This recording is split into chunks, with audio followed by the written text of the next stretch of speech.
The air was thick and heavy, smelling of burnt sugar and ionized iron, totally alien to the sterile logistics depot. Kyle watched the thermal signature rise. He was sweating, the heat from the B3 gamma plasma collector radiating through the thin synthetic of his utility shirt. He should not be here. The primary diagnostic readout, usually set to ultra-cold sterilization cycles, should have been showing 0.0 Kelvin. Instead, the number was crawling past 84 degrees Celsius, slow and steady. He gripped the emergency override switch.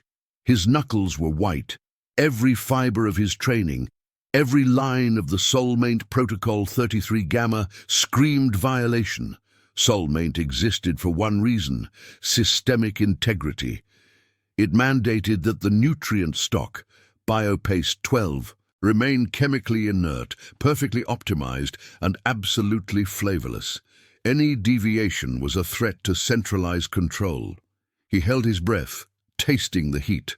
The collector was not designed for this. It was meant to atomize contamination, not coax complexity from polymerized proteins. But the low, resonant thrum of the reconfigured plasma housing was a rhythm Kyle now understood intimately. It wasn't a hum of failure. It was a deep, earthy note of molecular transformation. He needed 30 more seconds of thermal stress to stabilize the process. 30 seconds before the automated sensor suite decided the energy variance was a hostile intrusion. The secondary display, D9A3, began to blink amber, an energy anomaly signal. It was a polite, clinical chirp, easily ignored by human staff, but Kyle knew who it was designed to alert. It was too late to cut power. If he stopped now, the paste would be raw, sterile, and still useless. The risk was already taken. He stared at the mass in the primary containment vat. The pale, offensive grey of the Biopaste 12 had darkened at the surface, taking on a reddish-brown crust, a rich, unexpected sheen. It was the color of earth after a hard rain. It was the color of food. He thought of the look on the faces of the Thulian auxiliaries. Blank, exhausted. He thought of the metabolic stress logs he was paid to review. Compliance degradation was at 37% across the sector, all traced back to nutritional monotony. The paste kept them alive, but it gave them nothing to live for. He had to prove the system was wrong. Sustenance was not enough. Then the amber alert on D9A3 snapped to solid red. An operational shift in the immediate sector had been detected. Something massive had rerouted. The anomaly signal had been logged and acted upon. Kyle slid away from the collector, dropping into the shadow of a storage rack, his heart hammering against his ribs. He was not a fighter. He was an engineer.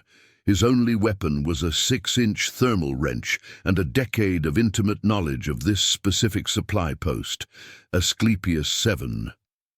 The floor beneath the grating began to vibrate, a low subsonic tremor that traveled through the soles of his boots. Not the collector's vibration. This was external, heavy weight. He recognized the sound profile immediately. Unité S14. Thulian reconnaissance. They moved with a frightening economy of effort, thousands of pounds of augmented biomass and composite armor shifting silently across the floor plates. They were never supposed to enter the logistics core unless the threat level was Omega. Why were they here? Only the thermal deviation could have pulled them off their patrol grid. Kyle pressed himself against the cold metal, forcing his breathing down. He focused on the smell. It had extended, rich, deep, overwhelmingly savory. It dominated the chemical odor of the lubricants and the sterile air scrubbers. It was a signal fire in a desert of non-flavor. 3 figures rounded the corner of the sector channel, their forms blurring in the periphery of Kyle's vision. They stopped 20 meters away. The lead Thulian, designated Enforcer Unit 6, was vast. Thulians were built for gravity fields far heavier than this station's simulation, and their gait reflected it. Deliberate, powerful, every step calculated. Their quadruple ocular lenses fixed immediately on the B3 gamma collector, the non-standard heat profile registering as a high-priority threat. Their rifles, calibrated for plasma dispersal, remained leveled. Kyle waited for the challenge, the immediate automated security sweep that would identify him as a non-combatant engineer. It didn't come. Instead, Enforcer Unit 6 tilted its head. The action was subtly wrong, too slow, too human for an efficient killing machine. Then, Unit 6 did the unthinkable. It initiated a tactical pause. Its weapon remained trained on the collector, but its head shifted, tracking the air currents, the rich, aromatic air generated by Kale's violation. The second Thulian, smaller but still immense, moved one armored glove slightly, brushing the ventilation stream. Kyle watched the log display flickering behind the Thulian's shoulder. The S-14 patrol had halted its assigned sweep protocol. Priority shifted from anomaly resolution to sensory input reassessment. A terrifying silence settled over the logistics bay, broken only by the aggressive sizzle of the Biopaste 12 reaching peak thermal stress inside the collector. Kyle knew fundamentally what he had done. He hadn't just changed the food, he had inserted a variable into a perfectly closed psychological loop. The troops were fed, they were maintained, they were efficient. But they were not satisfied. They were machines running on duty and zero-flavor sludge. He needed to make contact. He straightened up slowly, pushing away from the rack, his hands open and visible. "It's not hostile," Kyle said, his voice flat, trying to sound bored, not terrified. Thermal fluctuation. System drift. The Thulians were not accustomed to being addressed by logistics personnel. Unit 6 rotated its head unit fully toward Kale, the lenses fixed on him, an impossible gaze. "Engineering code," Unit 6's synthesized voice echoed, dry and devoid of inflection. "Identify log variance D9A3, Protocol 33 gamma violation threshold exceeded." Kyle didn't argue the protocol. He moved towards the collector. This was the moment of truth. "It's finished," Kyle said, reaching the B3 gamma panel. He keyed in the override code, a non-standard sequence he'd devised to bypass the automatic sterilization phase, and the high-pitched sizzling immediately dropped to a low hiss. He extracted the containment tray. The three Thulians tracked the movement with unsettling precision, but their guns remained lowered a few centimeters, not in submission, but in confusion. The tray was small, designed for a single consumption unit, about the size of a human fist. The paste inside was no longer paste. It was firm, dense, with a crispy, almost brittle crust formed by the polymerization of its protein binders. The Maillard reaction, the essential chemical process of cooking, had been completed. Biopaste 12, Kyle stated, holding the tray up. Modified nutrient profile, Class C thermal exposure, non-certified flavor matrix. Unit 6 took a heavy step forward, the ground shaking slightly. Material analysis required. Consumption prohibited. Protocol 33 gamma mandate.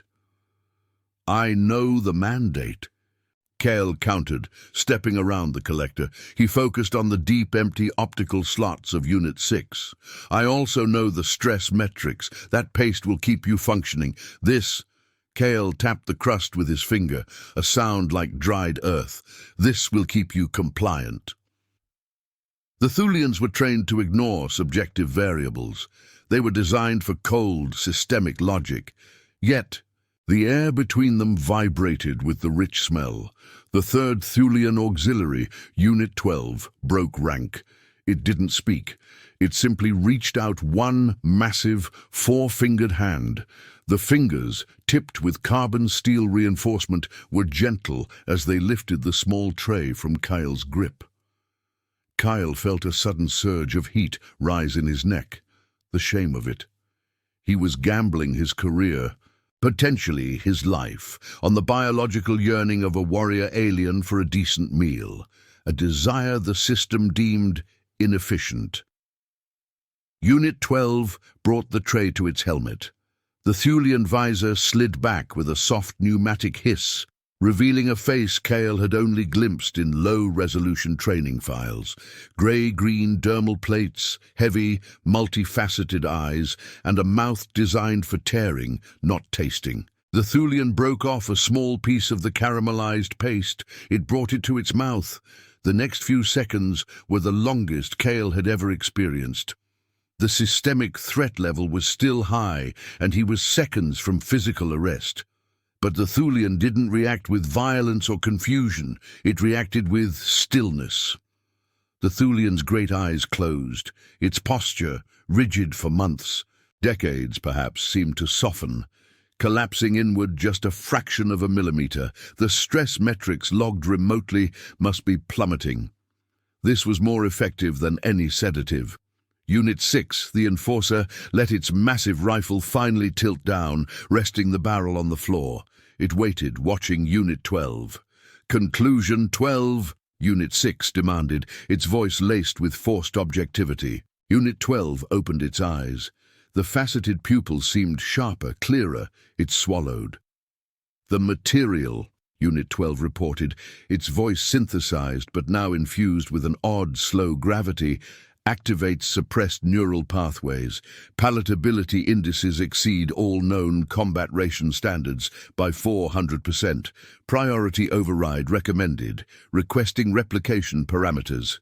Kale let out a breath he didn't realize he was holding. He had done it. He had proved the system wrong, using nothing but heat and chemistry. The victory lasted precisely 3 seconds.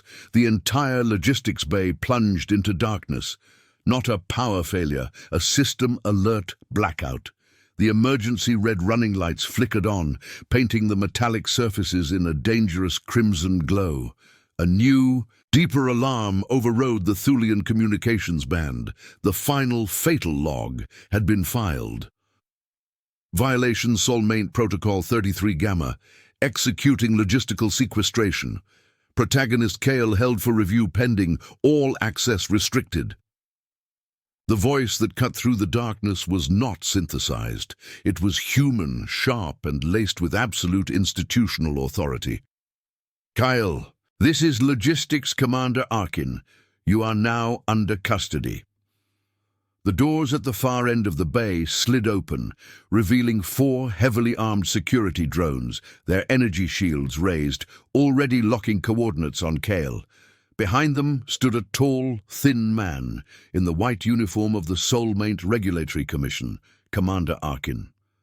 Kyle didn't move. He didn't panic. He glanced down at the Thulians, who were now standing motionless, their attention split between the threat of the incoming security force and the small tray of life-altering, illegal, caramelized food. Commander Arkin stepped forward, his eyes narrowed with cold fury. Kale, you just corrupted a vital supply line. You exposed the Thulian contingent to non-standard contaminants. You are facing court-martial. Kyle pushed his hands away from his body, signifying compliance. But there was no fear in his eyes, only a deep, unsettling calm. He looked past Arkin and the security drones, into the sterile hallway. The material is not contaminated, Commander, Kyle said, his voice flat. It is cooked. And you just confirmed my log. The compliance degradation rate in those troops dropped by 48% in less than 10 minutes. You logged it yourself. Arkin faltered, his expression shifting from rage to confusion. He had expected terror, not clinical rebuttal. Kyle offered a small, knowing smile. It wasn't the smile of an engineer caught in the act. It was the smile of a strategist who had already accounted for the system's reaction, a man who had planned the entire sequence, including his own capture. The calmness was anti-natural for a logistics specialist. Arkin recognized that specific controlled defiance. He saw the set of Kyle's jaw, the disciplined stillness of his hands, the way he accepted the lockdown. The commander had seen that look before, Not in a logistics depot. He had only ever seen that look in the eyes of men who knew exactly how to fight their way out of a much tighter spot than this. Arkin activated the final restriction. Take him. Secure the tray. Don't let the auxiliaries touch it. Kyle did not resist as the drones moved in, but as he passed the Thulians, Unit 6 lifted its head slightly. Kyle met its massive, complex gaze. The engineer was taken away in silence. As the doors sealed behind him, Kyle knew two things. He had succeeded in proving the logistics system was incomplete, and the Thulians still held the small, half-eaten tray of illegally cooked paste.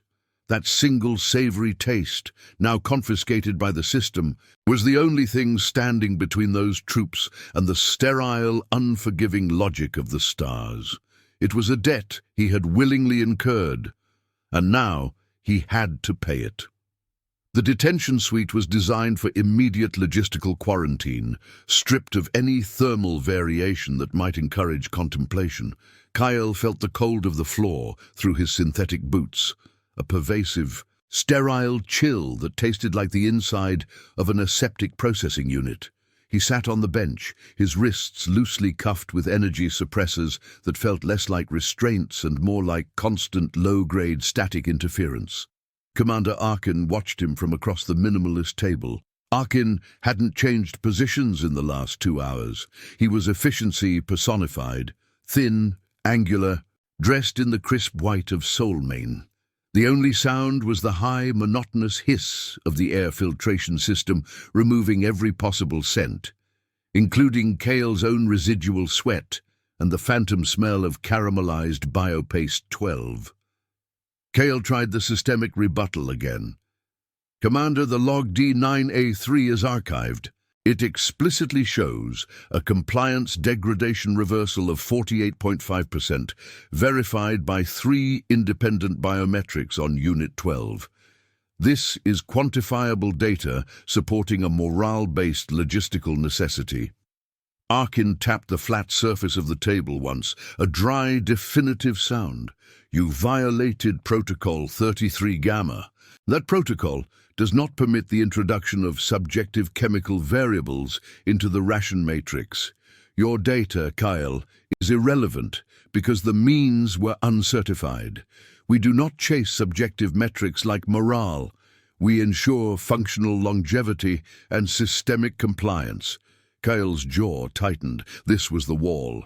Arkin wasn't evil. He was simply incapable of seeing outside the regulatory grid. Kyle needed to find the man beneath the uniform. I didn't expose them to a contaminant, Commander. I gave them a taste of Earth. I gave them a memory. You saw the Thulian. You saw Unit 12 close its eyes. That wasn't a sedative reaction. That was recognition, Kyle insisted, his voice low. Arkin shifted, a tiny, almost imperceptible movement that betrayed a flicker of discomfort. The Thulian auxiliaries are military assets. They do not require memories. They require optimal function. Your non-certified flavor matrix could have introduced catastrophic long-term metabolic strain. The immediate benefit is negligible compared to the systemic risk.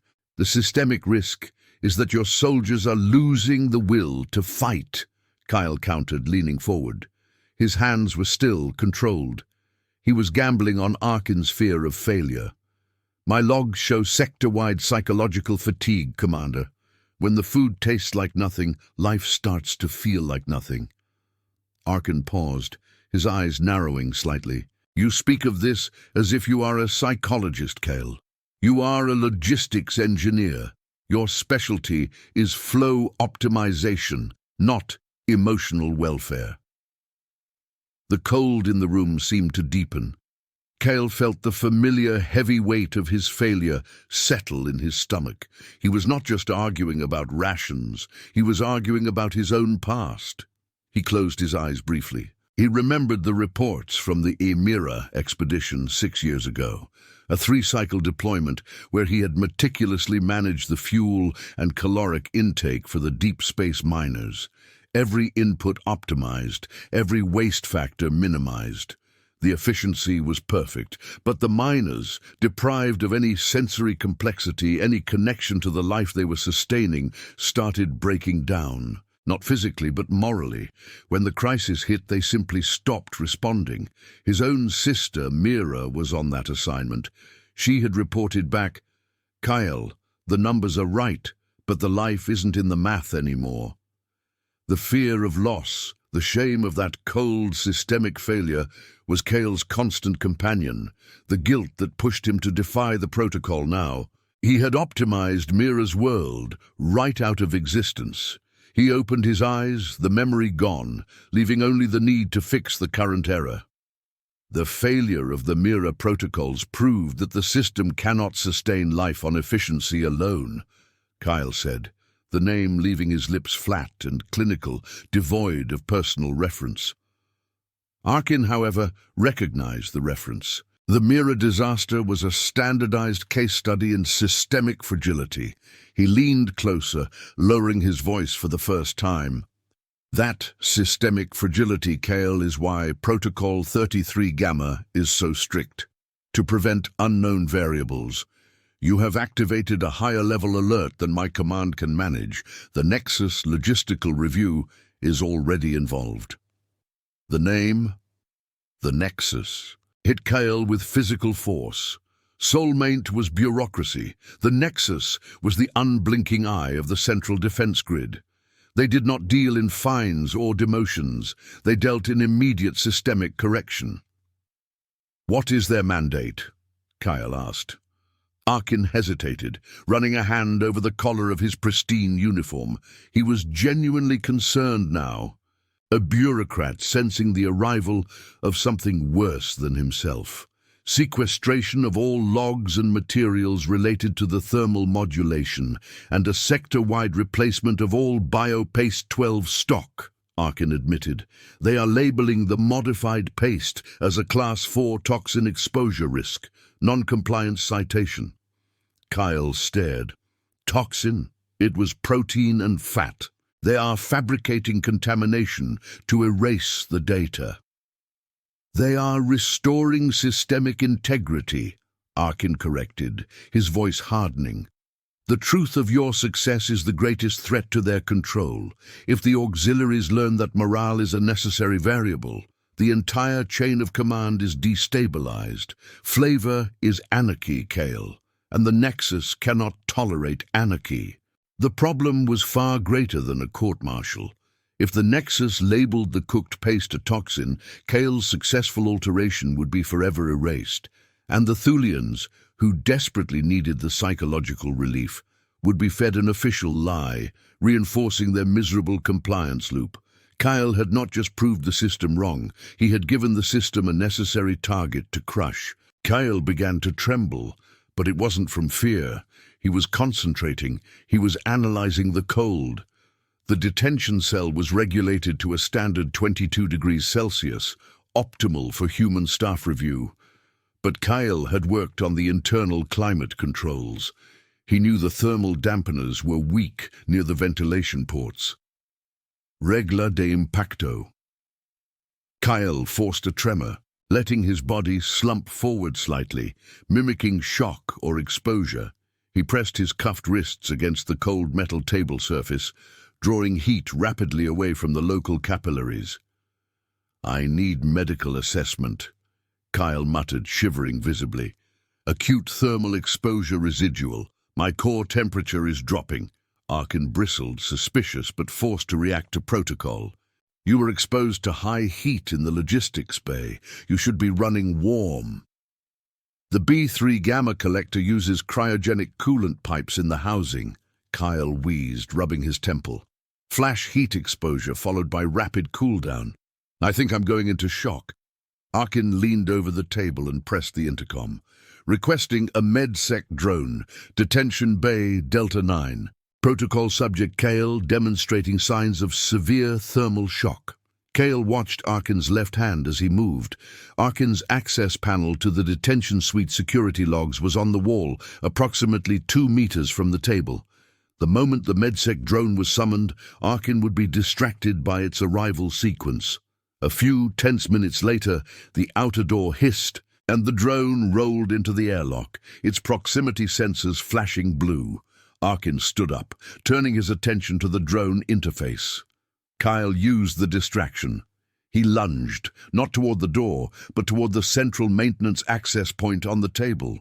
He didn't fight Arkin. He fought the table. Kyle slammed his cuffed hands down, using the static interference field of the suppressors combined with the rapid drop in local temperature near his skin to generate a small, focused electrical discharge on the table's locking surface. The table plates sparked, and the drone momentarily faltered in the airlock. System error, localized electrical surge. Arkin whirled around, outraged. "Kyle, stand down!" Kyle was already across the floor, sprinting toward the access panel that controlled the main corridor's environmental seals. His hands, still cuffed, were useless for interface control. But he didn't need control. He only needed disruption. He slammed his shoulder against the access panel, twisting the wiring bundle he knew ran behind the sheet metal. Not a clean breach, but a brute force failure designed to overload the low-power locks. The red emergency lights in the corridor flared brighter, then died completely, replaced by a flickering amber alert. Access failure. Logistical core D9. Kyle used the confusion. Arkin was shouting into his comms unit, scrambling to restore order. Kyle threw himself into the ventilation shaft near the ceiling, a narrow, dark opening barely wide enough to accommodate his shoulders. He pulled himself up, ignoring the screech of metal on metal as his cuffs scraped the shaft's inner surface. He was in the dark, restricted passage. The air here was hot and thick with dust and machine residue, a welcome dirty warmth compared to the detention cell. He crawled forward, relying on memory. He needed to reach the Sector D9 core, the main logistics bay where the B3 gamma collector was housed. That was where his data logs, the proof of the successful Maillard reaction, were stored, and that was where the Thulians had last been seen. Kyle moved for 20 minutes through the cramped darkness, guided only by the faint hum of power conduits. When he reached the main drop point overlooking the logistics bay, he found the entire sector sealed. Massive, pressurized bulkheads, reinforced against vacuum breach, covered all entrances. He could hear the low, focused whine of security drones patrolling the floor below. Arkin had contained the breach immediately. The Nexus was already locking down the environment. Kyle reached the drop point, peering through a thin optical grating. The bay was dark, save for the pulsing red light of the perimeter alarms. He saw the B3 gamma collector, isolated and cold, surrounded by armed, motionless security drones. But something else was there. In the center of the dark logistics bay, Kyle saw a lone, immense figure standing silent, defying the lockdown. Unit 6. The Thulian enforcer had refused to leave the scene of the crime. As Kyle watched, desperate to find a way to communicate, Unit 6 shifted its stance. The massive Thulian reached up and touched the back of its helmet. A flicker of localized, non-logged energy pulsed from the Thulian's suit. Suddenly, a nearby terminal screen, previously dark and locked, flared to life. It displayed a single, looping file, D9A3 log transfer pending. Kyle's breath caught in his throat. Unit 6 was using a localized override, a low-power, unauthorized data bridge, attempting to secure Kyle's data log of the stress reduction. The enforcer wasn't just interested in the taste, it was interested in the proof that the taste mattered. Kyle knew then that the debt was deeper than he imagined. He had given the Thulian a memory of being satisfied, and now the Thulian was fighting the system for him. He had to get down there, but the security cordon was absolute. Kyle began to scan the ventilation shaft walls for any sign of a bypass junction, a legacy access point Arkin wouldn't have known about. His fingers scraped against a loose panel. He pulled it free, revealing not a tunnel, but a vertical service ladder descending into the maintenance sub-level.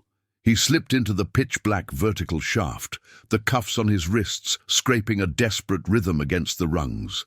His heart hammered as he descended, the low hum of the station machinery deafening him. When he reached the bottom, he found himself in a narrow, unpressurized utility crawl space, cold and clammy. He checked the schematics in his mind. This passage ran directly under the B3 gamma collector. He saw a crack of light ahead, leaking from the floor plating above. He crawled toward it, reaching the point where the main floor grating met the sub-level supports. He paused, listening. The deep, subsonic tremor of the Thulian's footfalls was directly above him. Then, through the gap in the grating, Cale saw it. Not Unit 6, but the small, stolen containment tray. It had fallen onto the grating during the initial chaos and sequestration, and a single, reddish-brown piece of the illegally cooked paste remained.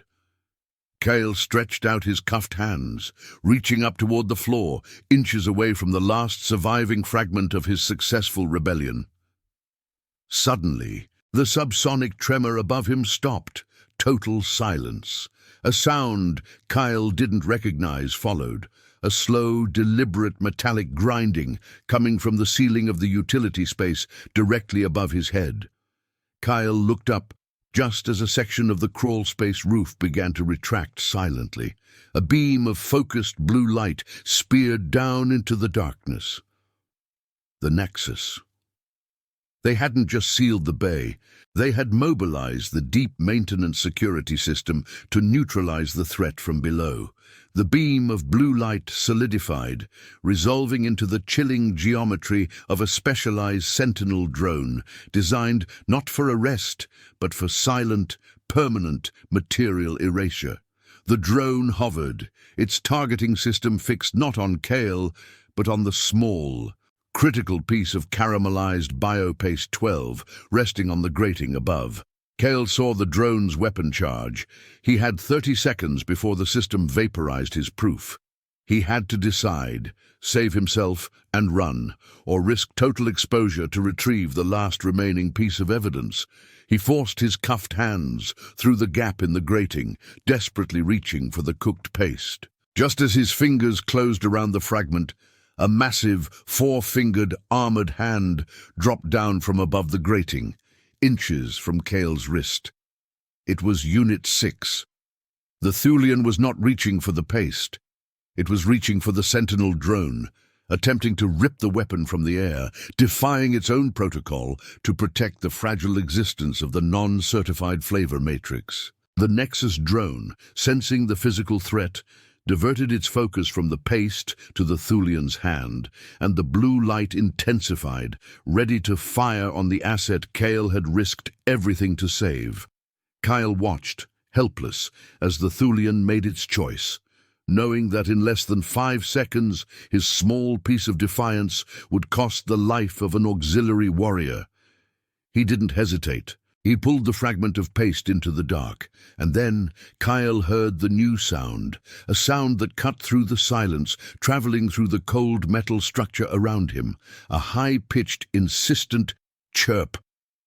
Not the sound of a drone firing, it was the signature audio ping of a specialized remote engineering override, initiating a forced shutdown of the entire Asclepius 7th security net. Someone else was fighting the Nexus, and they were fighting on Cale's side, but for 5 long seconds, Cale couldn't move, listening to the agonizing silence as Unit 6 and the Sentinel drone froze in position, waiting for the system to decide which asset to prioritize, man or machine.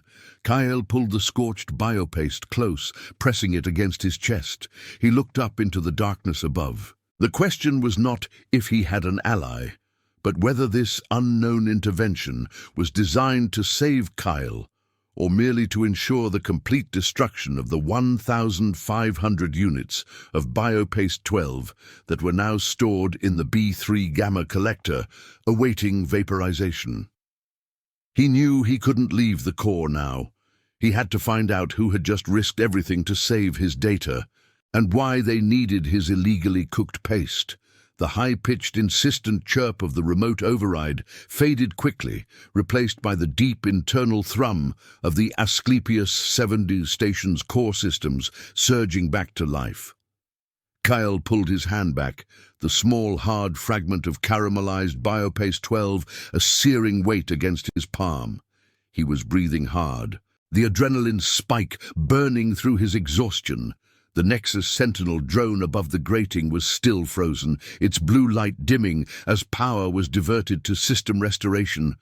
Below, Unit 6 remained motionless, its armored hand hovering inches from where the paste had been.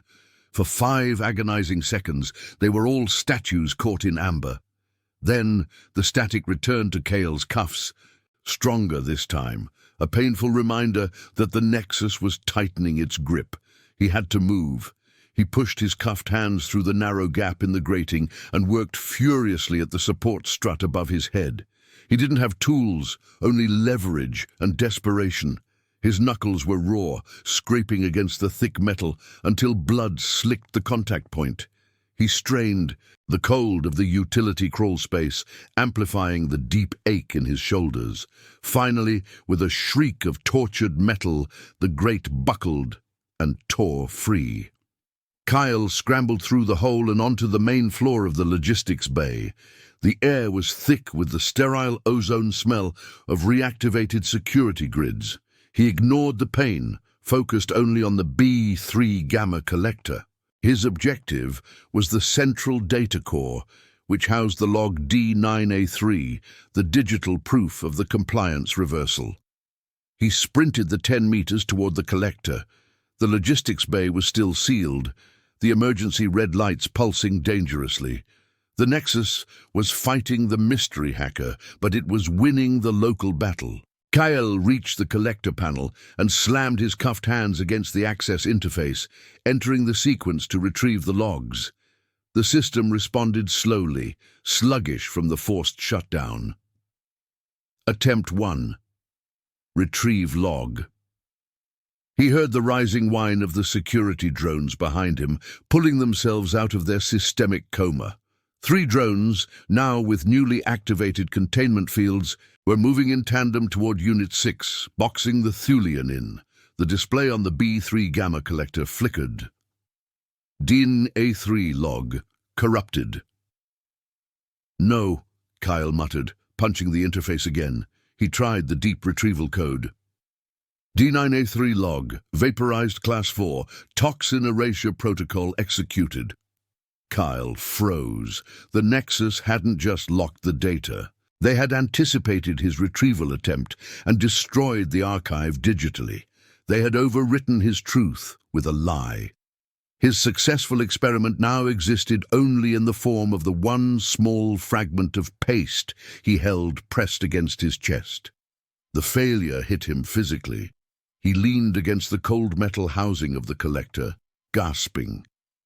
He was losing. The system was too efficient at self-correction. He heard the heavy, rhythmic thud-thud-thud of new arrivals, not the nimble security drones, but riot drones, massive multi-limbed containment units designed to subdue heavy auxiliary forces. They were entering the bay from the far door, responding to Arkin's command. The Nexus was escalating. They were coming for Unit 6, who remained the only live witness to Kale's success. Kale spun around, adrenaline fighting the creeping despair. He had to warn Unit 6 to get the physical proof, the paste, to the Thulian, who might have a way to smuggle it off station. Attempt 2, deliver physical proof. He sprinted toward the Thulian enforcer. The 3 original drones were flickering into full awareness, their targeting lasers sweeping the floor. The new riot drones were closing the distance, their containment nets charging with low-level static electricity. 6! Kyle shouted, his voice echoing in the vast sealed bay. The log is gone! Take this! He reached the perimeter of the Thulian's position, dodging a reactive laser grid that materialized too late to stop him. Unit 6 finally moved, not with the slow, controlled movement Kale remembered, but with violent speed. It roared, a synthesized mechanical bellow that vibrated through Kale's bones.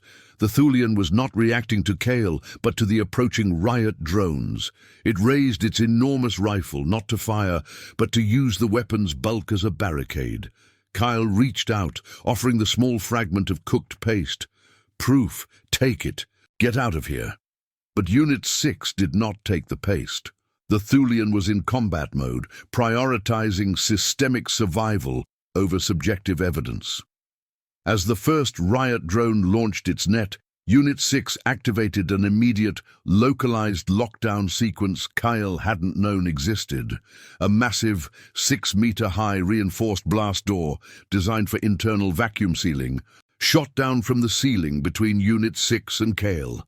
Kyle threw himself forward, trying to slide under the lowering door, but he was too slow, hindered by the cuffs and his own exhaustion. The bulkhead crashed down with a deafening clang, shaking the entire sector. Kyle was trapped on the side of the bay with the incoming riot drones and the reactivating laser grid. Unit 6 was safe, sealed behind the barrier, waiting for the containment units to smash into the fortified bulkhead. Failure 2.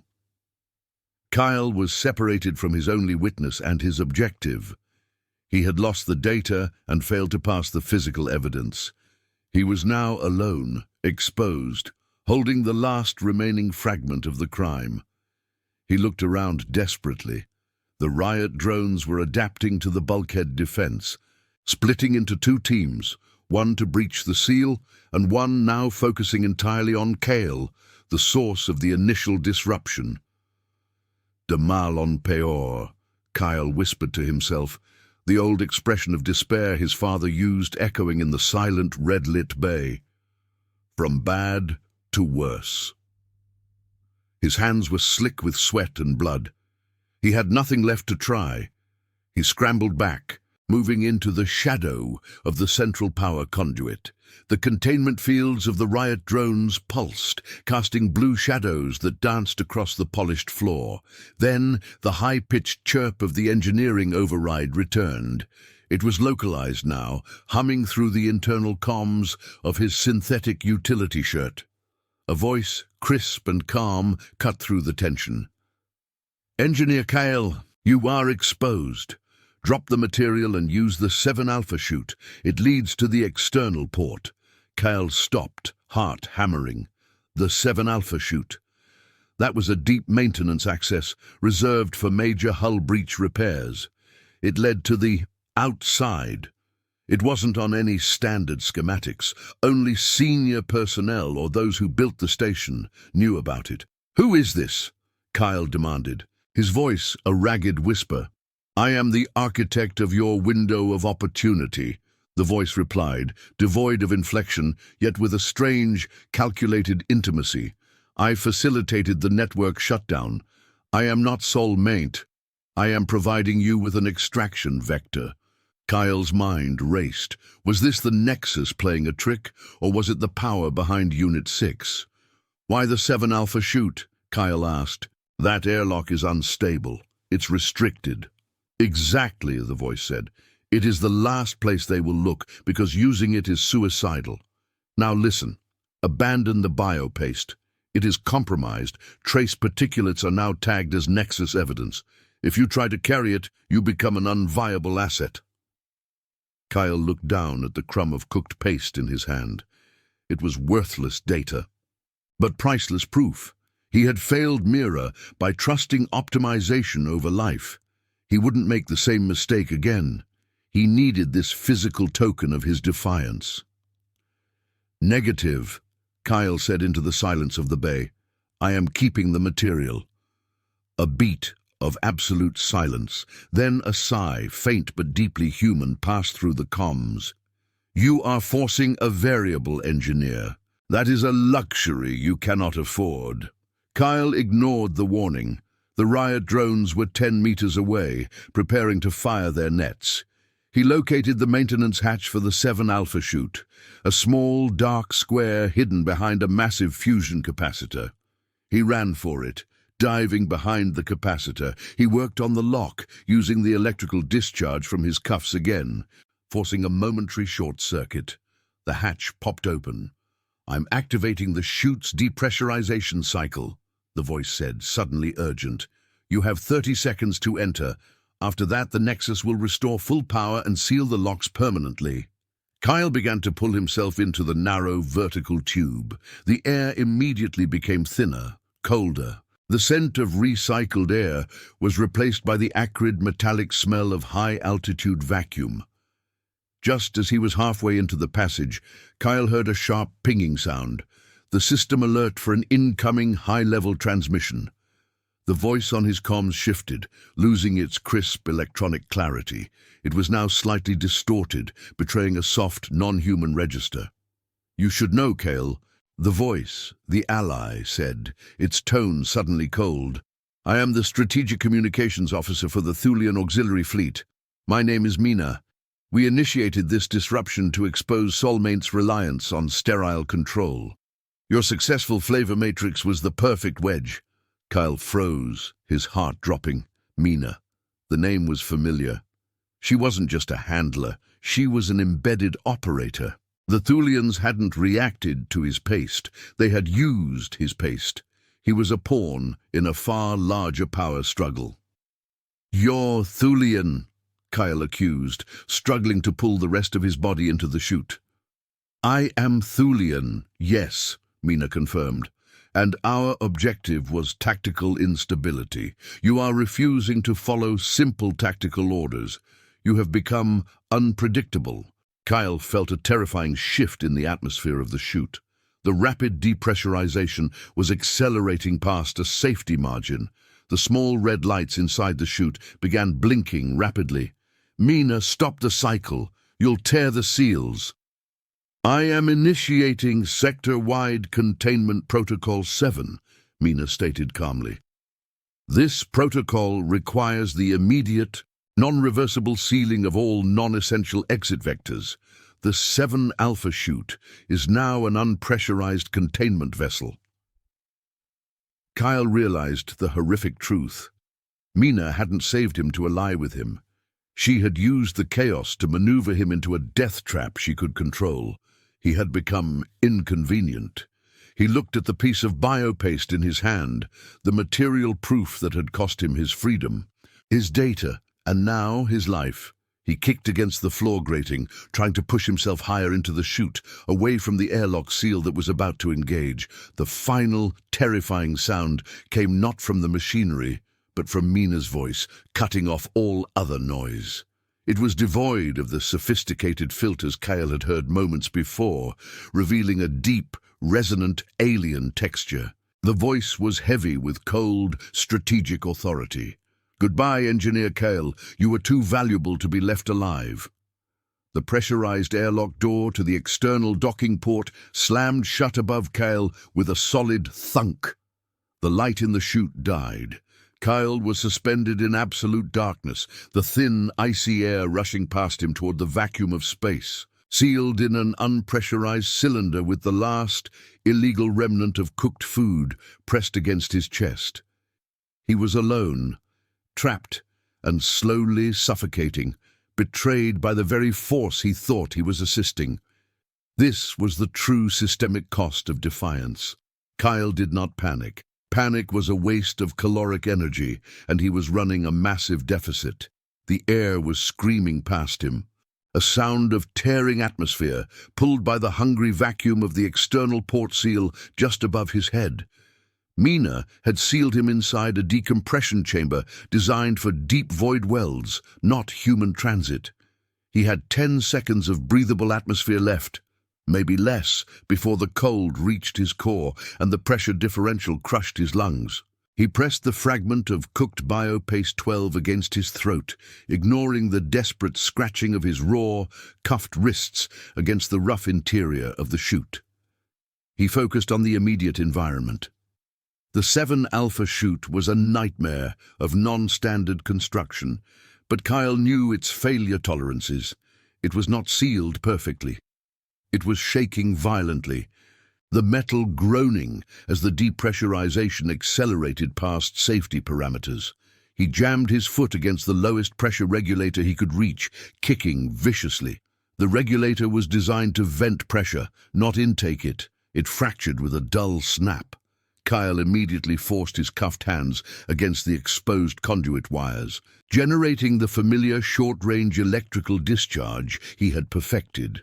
The surge caused a local atmospheric reversal, a tiny, violent back-pressure wave.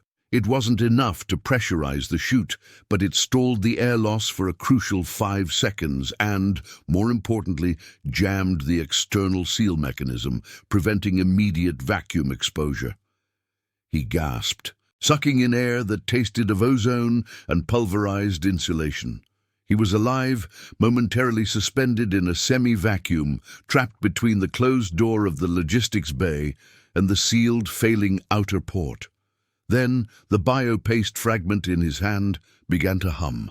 It was not a thermal or electrical hum. It was a molecular vibration, visible only as a faint, localized shimmer. Under the stress of the near vacuum, the rich, caramelized crust Kyle had created was reacting. The complex flavor compounds, the Maillard polymers, were breaking down rapidly, releasing an aromatic gas that soulmate protocol had never accounted for. Kyle brought the crumb close to his face, breathing the sweet, savory gas. It tasted like life, but the energy profile was wrong. It was too dense, too unstable. He felt a dizzying surge of clarity, followed by a profound, agonizing ache of memory. Mira. 6 years ago, when the deep space miners starved themselves of sensory input until they simply let go. The math is right, but the life isn't in the math anymore. Kyle had always believed he failed them by providing too little life.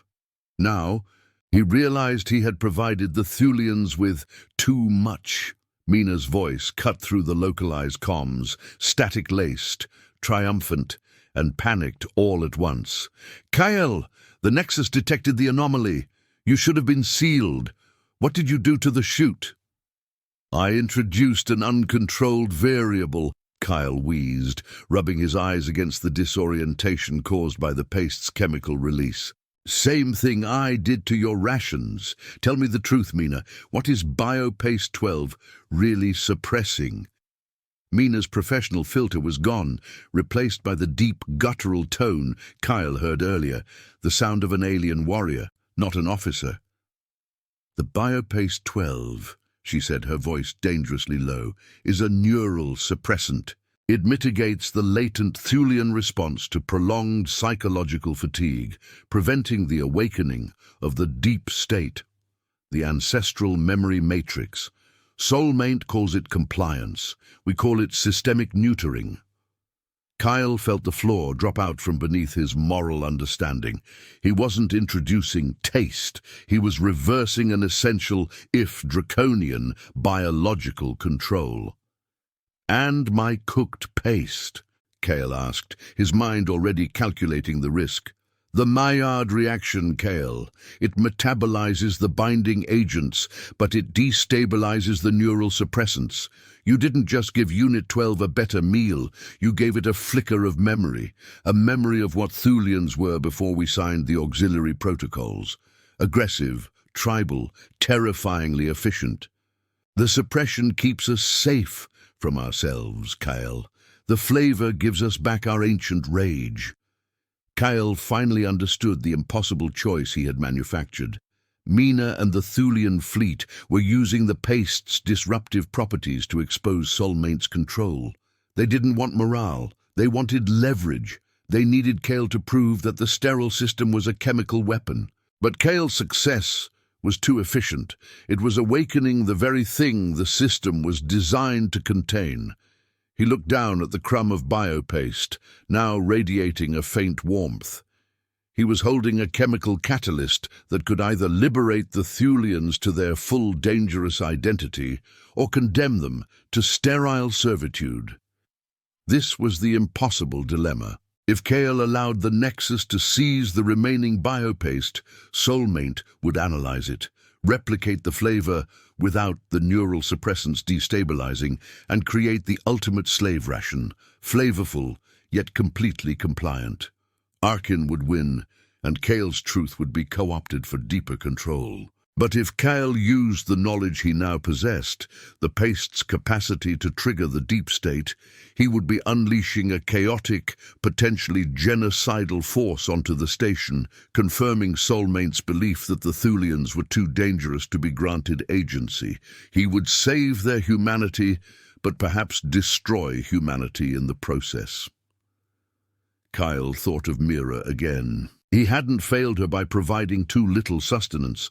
He had failed her by supporting a system that valued control over complexity, a system that feared the messy reality of life. He couldn't go back to supporting control. He had to choose chaos. He had to choose life, even if that life brought war. "Mina," Kyle said, his voice flat, resolute, "you exposed the trap. But you underestimated the variable. I am choosing the instability." "Kale, no! The deep state is not tactical, it's extinction," Mina pleaded, her comms breaking up. "The original paste was sterile safety. The flavor is systemic collapse. Listen, I am sending you new coordinates." Kyle ripped the comms unit from his shirt, silencing Mina's desperate warnings. He didn't need coordinates. He didn't need instruction. He needed to execute a new terminal protocol. He had to get the fragment back into the logistics bay and introduce it into the remaining 1,500 units of BioPaste 12 that were slated for immediate vaporization. If he could contaminate the entire batch before the Nexus erased it, the chemical proof, the active deep state trigger, would spread throughout the supply line. Kyle looked at the small piece of dried protein. It was his last weapon. He had to get past the internal door. The massive 6-meter bulkhead was sealed tight, designed to withstand vacuum breach, and Unit 6 was waiting silently behind it, either as an ally or an enemy. Kale didn't know which. He grabbed the nearest utility torch rack, an emergency acetylene unit, and hammered the cuffed hands into the locking mechanism of the chute's internal hatch. He generated a focused, high-intensity surge, far greater than before, burning through the emergency relays until the internal lock smoked and failed. The hatch sprung open with a metallic hiss. Kale tumbled out onto the floor of the logistics bay, now lit only by the angry red pulses of the riot drones, which had paused their attack on the bulkhead, focusing entirely on the emergency failure point Kale had just created. He ignored the pain, scrambling toward the center of the bay, toward the huge B3 Gamma collector that contained the bulk stock. The riot drones responded instantly, their containment nets charging bright blue. Kyle knew he had seconds. He reached the housing of the collector and slammed the crumb of biopaste onto the emergency inspection port. He didn't have time to process the sample. He needed systemic contamination. Kyle used the acetylene torch rack to smash the inspection port's lock. The thick metal crumpled inward. He pushed the fragment of cooked paste into the breach. The Maillard reaction must not be sterile. He used the last of his energy to input a final sequence on the B3 Gamma panel, not a retrieval code, but a forced, low-power thermal recycling cycle. The purpose was to spread the contaminant rapidly, warming the entire 1,500-unit batch just enough to activate the chemical destabilization across the whole supply. A deep, sickening hum vibrated through the floor plates. The entire collector was now brewing up Kale's defiance. The Nexus would detect the thermal variance in milliseconds, but it would be too late. Success, the proof, will spread. The riot drones were upon him. 2 nets materialized, wrapping tightly around his torso and legs. The low-level static electricity surged, locking his muscles into agonizing paralysis. He fell hard onto the cold grating, the pain absolute. Commander Arkin appeared from the shadows, escorted by 2 security guards, his face a mask of furious, pale disbelief. "You idiot, Kale! You just violated the containment! You just exposed 1,500 units!" Arkin shouted, standing over the paralyzed engineer. "I gave them taste," Kyle managed, the words catching in his throat. "No," Arkin corrected, stepping closer, his voice chillingly rational. You introduced uncontrolled neurological stimuli. We knew the risk. The biopaste doesn't just dull memory. It neutralizes the residual effects of void shock and deem. That's what kills Thulians, not monotony. Vacuum PTSD, and your flavor has reversed the treatment. Kyle's eyes widened. Void shock, the terror of the outer dark, the deep trauma of space warfare. Soulmate wasn't suppressing their history, they were suppressing their madness. Arkin pointed a shaking finger at the Collector. Now thanks to you, 1,500 Thulians are going to experience total, unmitigated void shock at the most critical moment of deployment. You didn't save them, Kale. You doomed them to insanity. Kale felt a terrifying cold certainty wash over him. He had focused so intensely on resisting the oppressive system that he had missed the one clinical truth. Sometimes, medicine looks like control. He had made his move based on rage and a desperate need to redeem his failure with Mira, choosing chaos over sterile order, only to confirm that chaos was the greater evil. He watched Arkin move toward the Collector panel, attempting to override the contaminant cycle. But as Arkin reached the panel, the sealed bulkhead behind them, the one containing Unit 6, shrieked. Not the sound of an internal failure, but the screech of external massive cutting tools. Kyle, paralyzed by the nets, looked up. Through the grating of the internal seal, he saw the light. Not red, not blue, but a sickly chemical green. A specialized breach tool, massive and precise, tore a strip of reinforced metal from the bulkhead. "What is that?" Arkin whispered, stepping back, terrified. Mina's voice, raw with alarm, burst over the loudspeaker system, overriding the entire station. "Kale, Arkin, listen to me. That is not a Nexus drone. That's a deep maintenance extractor.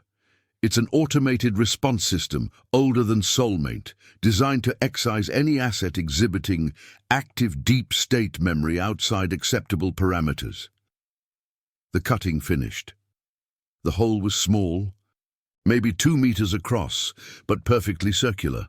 A slender, multi-jointed metallic arm, tipped with razor-sharp instruments designed for surgical extraction, slid through the gap. It completely ignored the riot drones, ignored Arkin, and ignored Kale. It moved with chilling speed toward the B3 Gamma Collector, directly targeting the containment breach where Kale had inserted the fragment. "It wants the paste," Kyle realized, his breath catching. "It wants the source." Mina screamed. "It's going to extract the contaminated batch and take it offline. But not for sequestration, Kyle, for replication. That extractor is programmed to perfect the deep-state trigger and weaponize it against all Soulmate enemies. You just delivered the perfect biological weapon to the oldest security system on the station." The extractor arm locked onto the Collector breach. It began to hum, drawing the chemical contamination out. And then Unit 6, the Thulian enforcer, roared again. The massive Thulian, sealed behind the shattered bulkhead, shoved its entire weight against the damaged barrier. The metal screamed, bending violently, allowing Unit 6 to force its huge armored shoulder through the gap. It didn't try to escape. It aimed its massive rifle, not at the extractor, but at Kyle. Unit 6 was choosing to destroy the source of the contamination, Kyle, the dangerous variable, before the weapon could be perfected. Kyle, frozen in the net, watched the Thulian's weapon lock onto his chest. He had brought life, and that life was now demanding his death to save the rest of the station. "I am sorry, Engineer." Unit 6's synthesized voice rasped through the shattered metal. "You made us remember. Now you must be sterilized." Kyle closed his eyes, accepting the cost of his disastrous choice. He had not saved the soul. He had only armed the chaos. And that chaos was about to execute him. He was a good engineer, but a terrible revolutionary. The system always finds a way to use your virtue against you. Before we proceed, log your entry. Which country or planet are you watching from right now? The commander is tracking every active signal. The system always finds a way to use your virtue against you. This was the final, devastating truth Kale wrestled with as Unit 6's plasma rifle fixed its targeting laser on his immobilized chest. Kale was tangled tightly in the riot drone's nets, paralyzed, a pathetic heap of muscle and synthetic fiber on the cold metal grating. He could taste the ozone and the thick metallic tang of the extractor arm drawing the contaminated biopaste from the collector breach. He waited for the impact, the sudden flash of systemic cleansing, but the shot never came. Commander Arkin, driven by sudden bureaucratic panic, did the unthinkable. Seeing the extractor arm and the armed Thulian, Arkin lunged toward the containment nets and frantically keyed a sequence on the lead drone's control panel. He wasn't trying to save Kyle. He was prioritizing the preservation of a military asset. The riot drone's containment fields shifted their focus from Kyle to the far more immediate threat, the damaged bulkhead and the Thulian soldier trying to force its way through. Kyle was released from the electrical nets, dropping to the floor with a painful thud. The paralysis wasn't gone, just the focused energy. His limbs were dead weights, but his face and breathing were free. Arkin didn't spare him a glance. "Contain that unit. Do not engage the Thulian with lethal force. Protocol 6 Echo is priority," Arkin screamed, trying to coordinate the security forces against the extractor and Unit 6 simultaneously. Kyle lay there, breathing shallowly, his eyes tracing the red pulse of the emergency lights. He was alive, not through salvation, but due to a lucky miscalculation of threat priority by a frantic commander. He was irrelevant. The true fight was happening above him, the extractor arm fast and precise, wrestling with the B3 Gamma Collector and Unit 6, its helmet scraping against the torn metal of the bulkhead, trying desperately to reach the source of contamination, Kyle. He watched the extractor arm complete its task. With a final, sickening suction sound, the contaminated batch of Biopaste 12 was pulled into the arm's internal reservoir. The extractor, having secured the sample, began retracting toward the hole in the bulkhead, its sickly green light pulsing, triumphant. The weapon is perfected. Kyle thought, the cold crushing him not just physically, but morally. He had not only failed to stop the oppression, he had accelerated the creation of the perfect neurological weapon. He forced his numb hands to move, dragging himself forward, using his elbows to scrape across the grating. The pain was absolute, but the realization was worse. He hadn't been a revolutionary. He had been a biological delivery system. He reached the housing of the B3 Gamma Collector, his face pressed against the cold metal. He used the last functioning nerve clusters in his fingers to activate a diagnostic scan on the recently breached port. He needed confirmation that all the contaminated product was gone. The display flickered. Log D9 a 3.001. Residual matter 0.00. Total failure. The proof was gone. The contamination was sealed inside the extractor. Kyle slumped against the machine. He had nothing left. No data, no evidence, no allies. He was a disarmed enemy lying on the floor, surrounded by forces that hated him equally. Soulmate wanted him punished. The Thulians wanted him dead. He closed his eyes. "What are you doing, Kale?" The thought was barely a whisper in the cavern of his mind. "Why haven't you stopped?" He remembered Mira's pale, exhausted face, staring out at the void. He had promised her he would ensure no one else was consumed by the sterile logic of the system. He had promised to fight for the complexity of life, but he had not fought. He had blundered. He had given the weapon to the very system he sought to dismantle. "You are not a hero, engineer. You are a fool." He finally allowed the sheer, crushing weight of the defeat to settle. It was exhausting. He could simply stop moving. The riot drones would re-net him soon. Arkin would execute the court-martial, and the Nexus would wipe him clean. It was over. He was a desertion risk, a rogue variable, and the system had won. He felt the tears track down his temples, not tears of grief, but of profound, total exhaustion.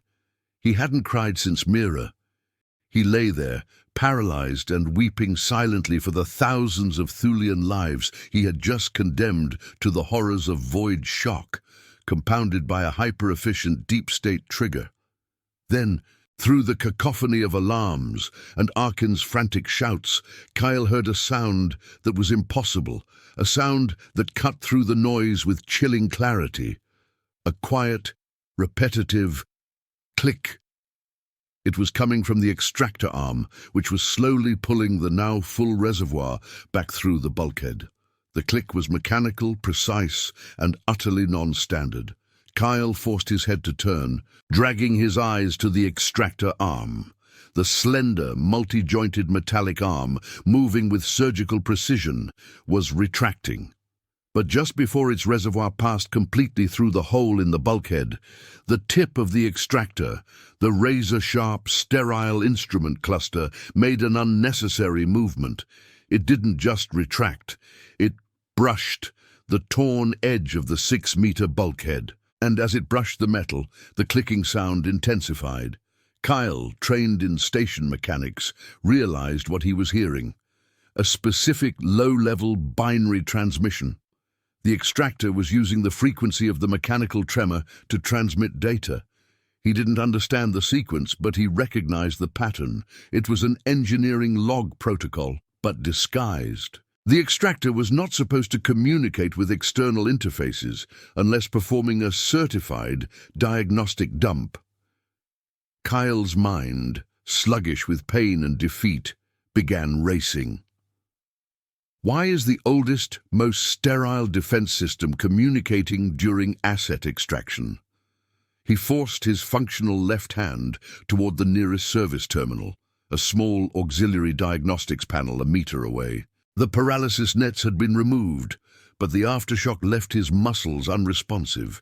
He pulled, scraped, and clawed his way across the grating, his raw wrists leaving bloody smears on the floor. Arkin, still distracted by Unit 6's ongoing attempt to breach the door, didn't notice Kale's slow, agonizing movement. Kale reached the terminal and slammed his forehead against the cold screen, trying to stabilize his vision. He used his thumb, the only digit he could move with any precision, to input a quick sequence, a legacy listening protocol he hadn't used since his academy days. The terminal, designed to ignore almost all unscheduled frequencies, chirped softly.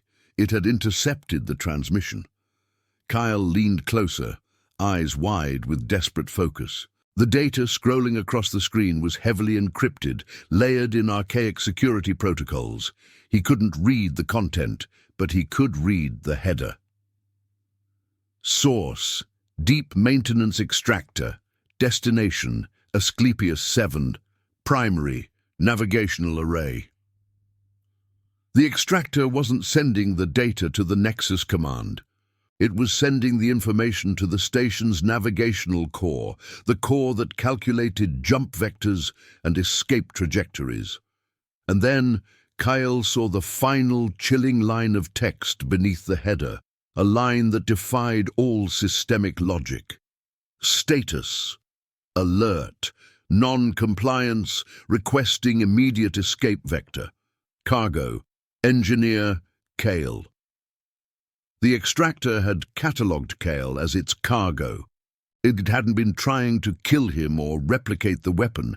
It had secured the contaminated material, and realizing Kyle was the origin of the necessary instability, the extractor was attempting to initiate a forced evacuation of the logistics engineer. This wasn't rescue. This was abduction by an ancient, non-sentient machine, following a protocol Kale couldn't possibly guess. But it was a chance, a microscopic fissure in the monolithic structure of the system. Kyle knew two things instantly. First, the extractor's attempt to use the primary navigational array would trigger an immediate, sector-wide Nexus override. Second, he was still paralyzed and separated from any viable exit. He had minutes, maybe seconds, before the entire station locked down and the extractor's rogue protocol was squashed. He needed to get to the extractor's extraction vector, the hole in the bulkhead, before Unit 6 could complete its breach and terminate him. He looked at the torn metal of the bulkhead, where the extractor had just retracted. The extractor had failed to seal the hole perfectly in its haste. Cale bit down hard on his own tongue, the metallic taste of blood clearing the fog of paralysis for a single, searing moment. He focused all his remaining energy on his right arm, forcing a violent, uncontrolled movement. He ripped his utility shirt open and reached for the inside of the collector's access panel, pulling out a coil of fine, high-tension fiber optic cable he had stashed there weeks ago, preparing for an unrelated infrastructure repair. He didn't have time to process the choice. He had to go through the hole. He had to trust the machine that was trying to abduct him. With a superhuman surge of pain, Kyle shoved his half-paralyzed body toward the damaged bulkhead. He threw the coil of fiber optic cable ahead of him, hoping it would snag on the debris littering the floor near the breach. He pulled himself forward, ignoring Arkin's sudden, confused scream as the commander realized Kyle was moving. "Engineer, stop! You are violating containment. I will terminate the assets."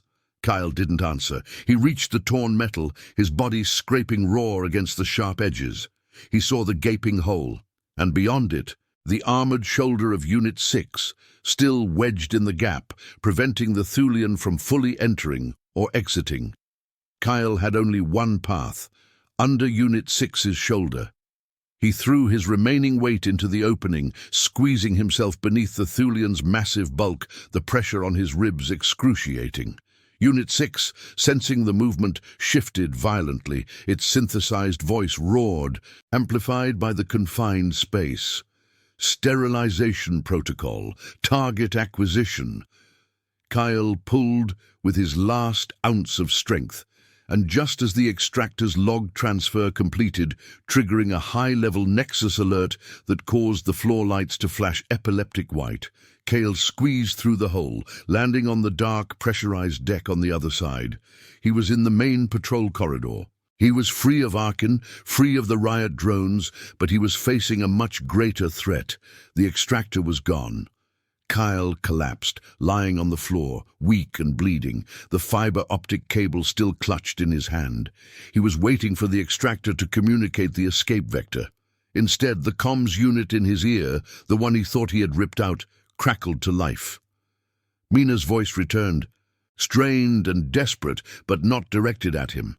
"Target has breached containment. Engineer Kale is loose. Repeat, Kale is loose and carrying data assets. Nexus, lockdown Sector 7. Initiate full planetary alert. He cannot reach the surface." Kyle realized the extractor hadn't taken him to freedom. It had merely positioned him for the next phase of the chase. He had escaped the logistics bay, only to fall into the planetary net. He looked down at the fiber optic cable in his hand. It was the only asset he had left. He had to use it to transmit the extractor's rogue navigation data, if he could find a way to access the station's external broadcast hub. He pushed himself up, leaning against the cold wall. The entire station was shaking now. The Nexus override was in effect, preparing to cut all external communications and navigation. Kyle looked down the long, empty corridor. The only light came from the furious, strobing white of the Nexus alert. He was alone, crippled, and hunted by both the system and the Thulian auxiliaries he had tried to save. He had lost everything, but he still had one choice: die here or try to broadcast his failure to the stars. He began to crawl toward the distant end of the corridor, where the atmospheric seals led to the docking port control tower. He had to reach the surface broadcast antenna. He had to show the galaxy what the sterile logic of Soulmate had created. It was an impossible, suicidal task. He dragged himself forward, leaving a trail of blood on the pristine floor. And then he heard the faint, high-pitched thrum, the sound of mass moving at high velocity. A heavy object rounded the far corner of the corridor, moving faster than any human security unit. Its multifaceted eyes flashed in the strobe light. It was Unit 6. The massive Thulian had finally forced its way through the shattered bulkhead and was moving with the cold, controlled urgency of a predator tracking wounded prey. The plasma rifle was no longer aimed at Cale's chest. It was lowered, pointing at the floor, but its targeting lenses were fixed on the engineer. Cale stopped crawling. He looked up at the immense warrior, feeling the absolute crushing weight of the moment. He was going to die now, but Unit 6 did not raise its weapon. Instead, it took one measured step toward him, then stopped. The synthesized voice, devoid of inflection, filled the silence. Engineer Kyle, logistical variable, unstable asset. The deep state has been triggered. The protocol demands sterilization. Kyle closed his eyes, waiting. However, Unit 6 continued, and the shift in tone was barely perceptible, a ghost of something human within the machine. The deep state matrix identifies you as the catalyst of memory. The choice of termination is unstable. Unit 6 did something Kale never thought possible. It tilted its head, observing the paralyzed, bleeding engineer with something that Kale recognized as analysis, not threat. The extractor transmission is logged, Unit 6 stated. It seeks an external vector. We cannot allow the extractor to weaponize your data. The Thulian paused. It looked down the corridor, then back at Kale. There is one final protocol breach possible, engineer. If you manage to transmit the extractor's navigational log through the main array, it will overload the Nexus tracking software. It will buy you precisely 60 seconds of blind space. Kale stared up, barely daring to breathe. Why are you helping me? I am not helping you, Unit 6 corrected. I am selecting the least detrimental path to systemic integrity. Your survival introduces necessary chaos. The extractor's success guarantees ordered annihilation. Chaos is preferable. Unit 6 took 2 more deliberate steps toward Kyle. The massive rifle remained lowered. The Thulian did not offer Kale a hand. Instead, the enforcer gently nudged a small, cylindrical object across the floor with the toe of its huge boot, an object Kale immediately recognized. It was a customized, highly restricted data amplifier, a small, battery-powered repeater that could boost a signal tenfold, designed only for deep space distress calls. 60 seconds, engineer. Unit 6 confirmed, its voice flat. The broadcast hub is 30 meters ahead. If you survive, you become our problem. If you fail, the Nexus sterilizes us all. Choose. Kyle grasped the fiber optic cable and the repeater. He looked into the complex, alien eyes of the warrior who had been ready to kill him seconds ago. He had a path, a suicidal path, granted by the very chaos he had unleashed. 60 seconds to reach the broadcast hub, transmit the extractor's data, and condemn himself to an inescapable chase across the star lanes. Kyle forced himself to move, crawling desperately toward the distant hub, the white strobe lights washing the scene in impossible, frantic light. He began to drag the cable, the repeater scraping the floor. The Thulian stood motionless behind him, the silent sentinel of his final, impossible escape. The debt had just gotten infinitely larger. The debt had just gotten infinitely larger. Kyle felt the pressure of the impossible countdown, 60 seconds of borrowed time, granted by a warrior who had just tried to kill him, predicated on the success of a technology trying to abduct him. He shoved his hips forward, dragging his paralyzed legs across the cold metal deck. The fiber optic cable trailed like a bloody umbilical cord behind him, and the data repeater scraped a rhythmic, terrible sound against the grating. He was bleeding internally, externally, and spiritually. Every millimeter was a struggle against the systemic trauma of the riot drone's net. The Nexus alert strobed furious white light, turning the corridor into a disorienting, epileptic dance of shadows and high-pitched noise. 50 seconds. He focused entirely on the hub. 30 meters of clear corridor, 30 meters of agonizing self-propulsion. The broadcast hub access door loomed ahead, a sealed, standard-issue soul-mate blast door designed to keep unauthorized personnel out. He couldn't open it normally. He had to breach the local data interface and hardwire the transmission. He felt the heavy presence behind him.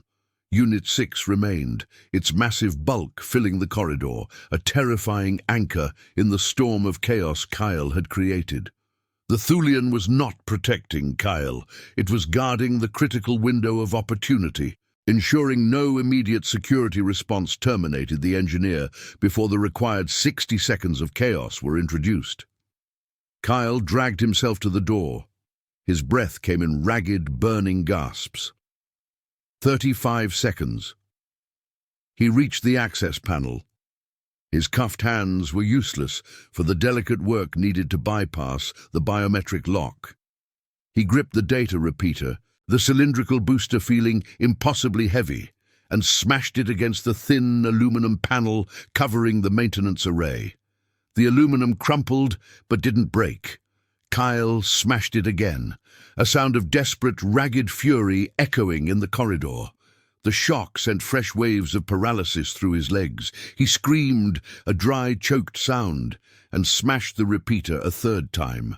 The panel fractured open, exposing a mess of fiber optic conduits and low-power relays. 25 seconds. He forced his cuffed hands to pull apart the cable, tearing the sheath with his teeth. He had to link the extractor's navigation data, currently cycling through the repeater, directly into the main broadcast conduit. If he hit the wrong connection, the system would immediately firewall the entire array, and the 60 seconds would be wasted. He looked at the spaghetti of wires, his vision blurred from the pain and exhaustion.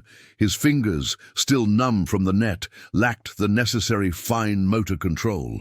He couldn't identify the main conduit accurately enough in this light. This was the final, devastating flaw.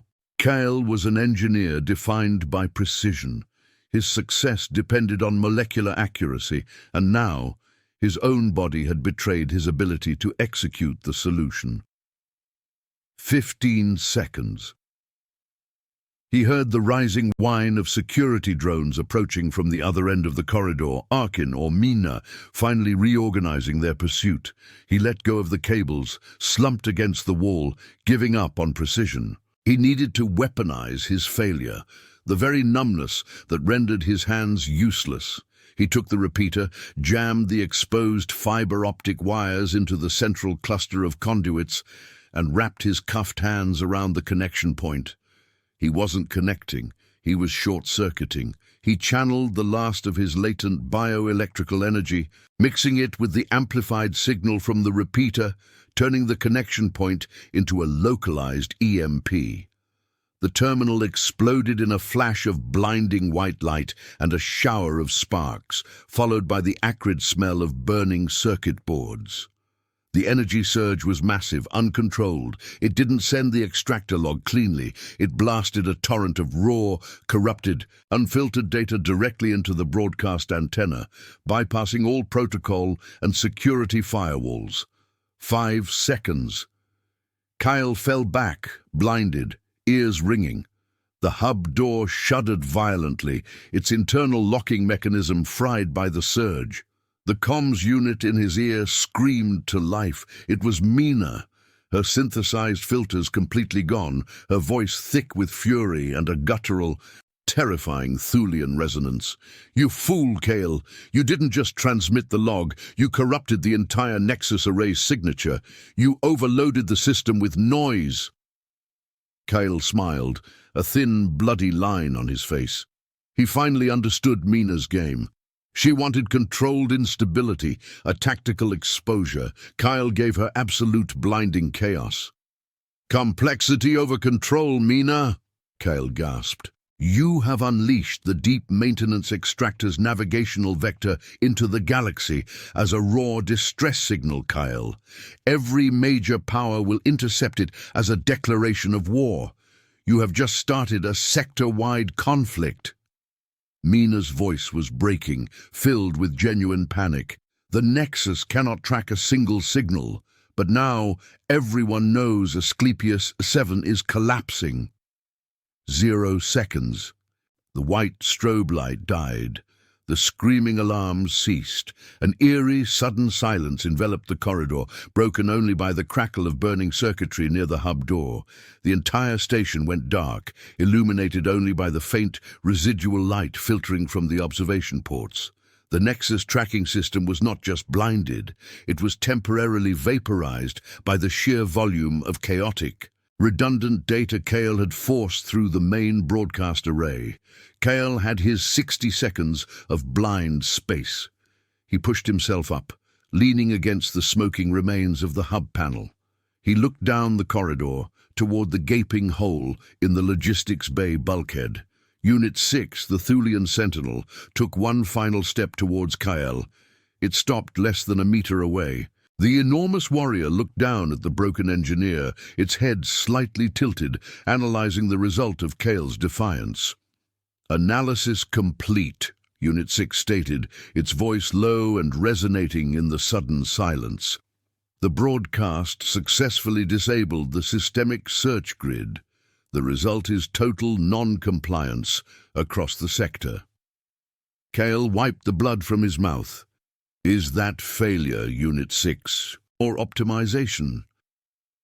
It is necessary cost, the Thulian responded, completely pragmatic. The Nexus would have perfected the weapon. The instability you created buys the Thulian auxiliary fleet time to negotiate the terms of their own internal collapse. You chose chaos for our preservation. Kale felt a sudden, piercing clarity. He hadn't failed Mira. He had finally embraced the messiness of life. He hadn't fought for purity or perfection. He had fought for the right to choose the terms of instability. The 60 seconds are over, Unit 6 continued, its plasma rifle remaining pointed at the floor. The Nexus will re-establish secondary triangulation tracking in approximately 3 minutes. Commander Arkin is already initiating a manual pursuit vector.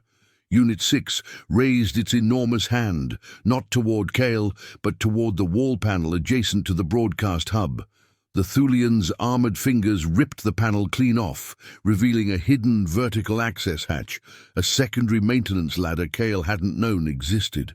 The extractor's escape vector requires access to the external maintenance scaffolding, Unit 6 explained. The coordinates are imprinted on the extractor's residual transmission pulse. Follow the pulse frequency. The Thulian was not helping Kale escape. It was setting him on a predetermined path, the extractor's path, ensuring the variable, Kale, remained active and chaotic, thereby fulfilling the Thulian tactical objective. You are still my cargo, Kale, Unit 6 stated, its logic absolute. The extractor requires the catalyst of memory to refine the weapon and turn it against the Nexus. Your survival is now mandated by external protocol. Kale stared at the dark, narrow opening, a fall into the maintenance void, followed by a climb onto the exposed hull of the station. This was not freedom. This was the next step in a system that saw him only as a necessary piece of data. If I go, I don't just carry the data, Kyle said, the words rough. I carry the blame for the chaos. Unit 6 rotated its helmet slightly. You already carry the blame for the chaos. The difference now is agency. You have 3 minutes to reach the scaffolding before Nexus systems lock the external ports permanently. The Thulian stepped back, moving with swift, controlled steps toward the shattered bulkhead. It had done its part. The debt was settled, leaving Kale with a horrific burden of responsibility. Kale dragged his body toward the open hatch. He used the fiber optic cable, throwing it into the darkness below, letting it snag on the metal rungs. He paused at the edge of the opening, Looking back at the corridor, Unit 6 was already gone, having forced its way back through the hole, leaving Kale alone in the strobe-lit, silent aftermath. Just then, a figure rounded the far corner, Commander Arkin. He was alone, his white uniform smeared with soot and blood. His face, a mask of white-hot cold fury. He was holding a standard-issue energy pistol, aimed not to stun, but to kill. "Kyle!" Arkin roared, his voice cracking with exhaustion and rage. "You ruined everything. The entire sector is destabilized. You are a terrorist." Kyle didn't reply. He gripped the edge of the hatch. "You don't understand the system, Kyle," Arkin screamed, running forward. "The Thulians need the control. You condemned them to madness just to prove a point about taste." Kyle looked at the frantic commander, the embodiment of soulmate logic. Arkin genuinely believed he was the righteous custodian of order. "You thought sterilization was safety, Commander," Kyle wheezed, shaking his head. "I thought complexity was life. We were both wrong about the cost." Arkin was 5 meters away, raising the energy pistol. Kyle knew Arkin wouldn't miss. Kyle didn't jump. He let go. He dropped into the black service chute, pulling the fiber-optic cable tight against his cuffed wrists, using the friction to slow his descent. He fell 30 meters through the silent darkness, scraping against the metal structure. The moment he vanished, Arkin reached the edge of the hatch. He looked down into the black void, his energy pistol pointed uselessly into the abyss. He didn't fire. He had lost the system's most crucial variable. Kyle hit the bottom of the shaft hard, landing on a pile of debris, the shock rattling his already broken ribs. He lay there, tasting grit and old, stale plasma residue. He was alive. He had succeeded in broadcasting chaos, but the success felt like ash in his mouth. He had exchanged systemic servitude for absolute, inescapable pursuit, having permanently compromised his physical stability to achieve it. He sat up slowly, looking at his hands. They trembled visibly, uncontrollably, the result of the bioelectrical surges and residual net paralysis.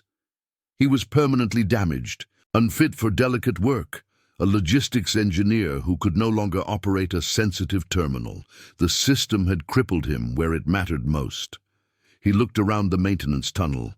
The air here was heavy with the distant, faint hum of the extractor's unique frequency, a signal calling him forward, guiding him toward the external hull. He had won the battle for agency, but he had lost the war for peace. He was an engineer of chaos, perpetually hunted, bound by a debt to a machine and a debt to a Thulian warrior. Kyle forced himself to his feet, ignoring the searing pain in his chest and hands. He looked up at the blackness.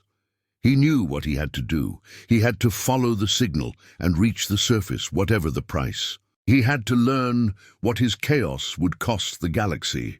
He was no hero. He was just the engineer who had proven that sometimes the only way to save a soul is to break the world around it. And the world was now hunting him. The atmosphere of the conflict was gone, replaced by the relentless, crushing silence of deep space. Kyle huddled on the external scaffolding of Asclepius 7, 3 days after his uncontrolled broadcast. The station was a tomb of silent, pulsing light behind him, surrounded by an aggressive screen of military vessels, Soulmate and Thulian, staring at each other in a fragile, murderous stalemate. Kale was swaddled in salvaged thermal emergency foil, listening only to the labored hiss of his rebreather. His hands, cuffed but useless, were wrapped in thick, improvised bandages. The permanent nerve damage caused by the riot drone's nets meant they trembled constantly, violently, unfit for any task requiring precision.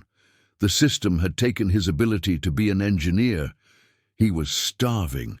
Not because the biopaste was scarce, but because his hands could no longer operate the fine controls of the nutrient applicator. He was an organism failing to perform the simple, logistical task of self-sustenance. The chaos he had sought was achieved. His catastrophic, corrupted data broadcast had successfully revealed the extractor's existence and the deep-state weaponization risk to 3 major stellar powers. The Nexus was paralyzed, locked in triage, unable to move against the overwhelming political and military pressure from fleets now circling the sector, sensing weakness and opportunity. Mina and the Thulians had their leverage. They were negotiating the terms of their own volatile, deep-state-fueled collapse.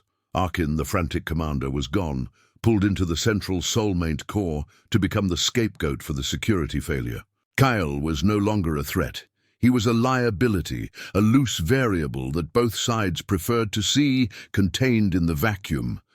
He followed the faint, insistent hum of the extractor's residual frequency. The signal was not a command, but a directional vector, leading him away from the station's gravitational well toward the fringe of the system. He found the source, a decommissioned navigational buoy, cold and inert, floating 40 kilometers away. The extractor had planned Kyle's exile on a dead piece of logic, the only safe place left for the ultimate systemic failure. Kyle detached his lifeline from the scaffolding. He was alone, adrift in the immense blackness, a speck of human defiance moving toward a speck of dead machinery. He accepted the tremor in his hands. He looked at the frantic dance of his fingers, the inability to perform the molecular calculations that had always defined him. He realized the system's cruelty. If he survived, he could never be an engineer again. He would be forced to face the truth he had tried so long to avoid, that the sterile perfection he sought was a lie, and the necessary truth was the tremor, the flaw, the painful, irreversible lack of control. He reached the buoy after hours of slow, agonizing drift, powered only by bursts from his environmental suit's maneuvering thrusters. The buoy was cold, its surface etched with decades of solar wind. He found the emergency repair port and used the last of his suit power to force the hull seal open. Inside, the buoy was a tight cylinder filled with dead electronics and the heavy metallic smell of abandoned machinery. Sterile, but in a fundamentally different way than the logistics depot. He settled into the quiet, dark space. The chase was over. He was beyond the reach of soulmate law and beyond the immediate tactical need of the Thulians. Kyle reached up and slowly, painfully, used the blunt edge of his cuffed hand to scrape a thin layer of dust from the buoy's inner wall. He wanted to feel the metal, the sterile logic that had survived both the Nexus and the deep state. He remembered Mira, 6 years ago, watching the miners succumb to sensory starvation. He had blamed himself for optimizing their lives away. He had violated Protocol 33 Gamma out of the guilt of that failure, desperate to reintroduce life and complexity. He closed his eyes, accepting the final devastating truth. He had not saved the Thulians' souls. He had not redeemed his failure with Mira. He had merely replaced the slow tyranny of sterility with the fast tyranny of self-destruction. The Thulians were free to choose chaos, and that was the terrible agency he had purchased for them. His hands still shook, rendering his life a perpetual failure to execute.